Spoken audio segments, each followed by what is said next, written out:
World of Warfare presents the Harlem Hellfighters. Considered the most celebrated African-American fighting regiment during World War I, the Harlem Hellfighters faced down racism at home before facing off with Germany longer than any other fighting unit in the war to end all wars. They came from Harlem mostly, as well as Brooklyn and towns up the Hudson River. Some were underage teenagers, while others were in their mid-40s. Many were proficient jazz musicians, including bandleader James Reese Europe, and when the force of 2,000 men landed at Brest, France, on New Year's Day 1918, they stunned their unsuspecting audience with their syncopated rhythm, so unheard of before their arrival, drawing salutes from every French soldier and sailor present that day.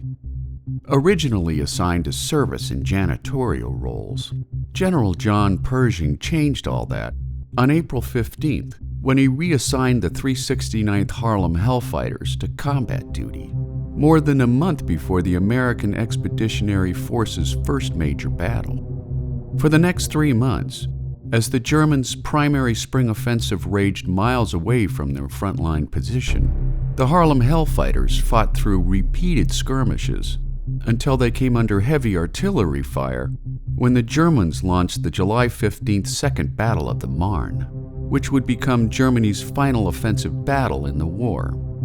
The Hellfighters pushed forward with a French counterattack, suffering 14 deaths and 51 injuries.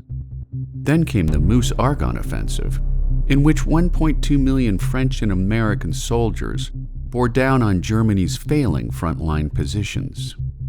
Over the course of the month-and-a-half-long offensive, the Hellfighters would suffer 144 deaths and almost 1,000 wounded. "What have I done this afternoon?" wrote Hellfighter Captain Arthur Little in his memoir From Harlem to the Rhine. "Lost half my battalion, driven hundreds of innocent men to their death." The Harlem Hellfighters spent 191 days on the Western Front, making them the longest-serving American regiment to fight at the front lines of World War I. Upon their stand-down and return to the States, on February 17, 1919, crowds lined Fifth Avenue in New York City, honoring the Hellfighters with a much-deserved victory parade.